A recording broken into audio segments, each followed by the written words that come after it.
ఆగాగు ఆచార్యదేవా, ఏమంటివి జాతి నెపమున సూత సుతన కింద నిలువ అర్హత లేదు నువ్వా? ఎంత మాట!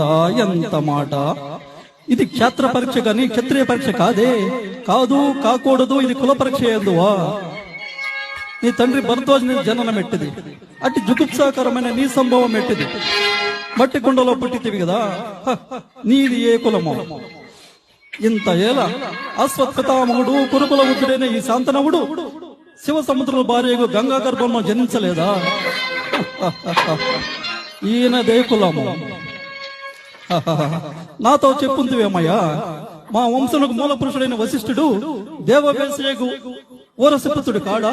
అతడు పంచమజాతి కన్యైన అరుంధతి ఎందు శక్తిని, ఆ శక్తి చండాలంగనైన పరాసురుని, ఆ పరాసురుడు పల్లెపడిచిన మత్స్యకంది మా తాత వ్యాసుని, ఆ వ్యాసుడు విధవరాండ్రనైన మా పితామహి అంబికతో మా తండ్రిని, పినమితామహి మా పినతండ్రి పాండురాజును, మా ఇంటి దాసితో ధర్మ నిర్మాణ జరుడని మీచే కీర్తించబడుతున్నా ఈ విదురదేవుని కనలేదా? సందర్భ